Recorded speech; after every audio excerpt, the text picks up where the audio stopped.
Hey, thanks for clicking on the video. Everybody is talking about Into the Light, the new Horde mode activity, and the juicy new weapons coming alongside the update. You've likely already seen some other creators talk about everything coming, but I wanted to bring attention to a specific ecosystem shift that will happen once Into the Light releases. Right now, Cataphract is largely the undisputed king of heavy grenade launchers. It rolls bait and switch and has access to auto-loading holster, envious assassin, and even field prep in its third column. You've seen the videos on how well this weapon fits into loadouts for settings ranging from raid DPS to GM type content. I even made a video on how good this GL is performing as we head towards the final shape. But to get such an amazing PvE weapon, you have to play trials. Personally, I'm okay with that, and I've gotten some rolls myself, but due to where this weapon drops from, I know a large portion of players are either going to skip on this GL entirely or force themselves to play something they don't enjoy in order to get a couple rolls. And this is exactly why I'm making this video. Cataphract is 100% the grenade launcher to get, but only for the next 2 weeks, that is.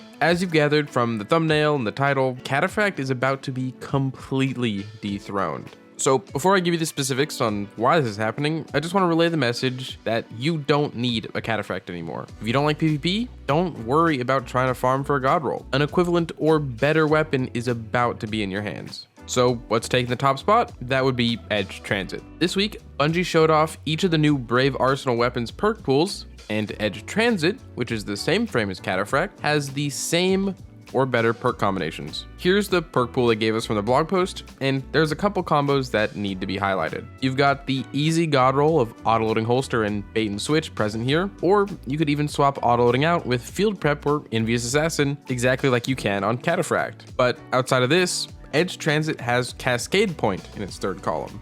This marks the first time that's possible for any weapon, and it could mean incredible things for burst DPS. Imagine a Cascade Point and bait and switch roll absolutely nuking bosses. This alone makes it immediately leagues better than Cataphract. But what's more on Edge Transit is if we tack on our shiny version, the limited edition drops, and you get double perks. This roll they showed off had Cascade and autoloading on the same roll. If you got bait and switch in the right column, you could have a godly DPS weapon right here that could work in any setup for burst or sustain. So base to base perks, Edge Transit is better than Cataphract, but what's another thing that makes it even better? Well, Edge Transit is going to be very easy to get. You can specifically attune to Edge Transit within the new social space and guarantee multiple drops of the weapon from the Onslaught Horde mode activity. You don't have to wait for trials to roll around. You don't have to grind out engrams. You can just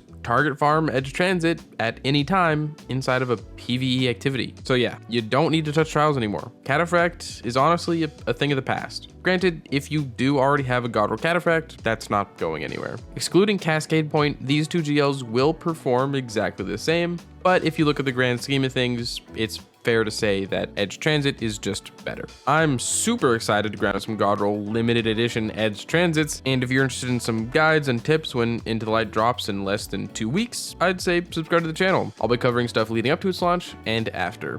Having me in your sub feed is just another way for you to stay informed. And that's really all I've got to say about Cataphract and Edge Transit. Surprisingly, people, myself included, are excited to see Edge Transit return to the game, and that's because it's going to be totally broken. But as usual, thank you again for watching, getting this far in the video.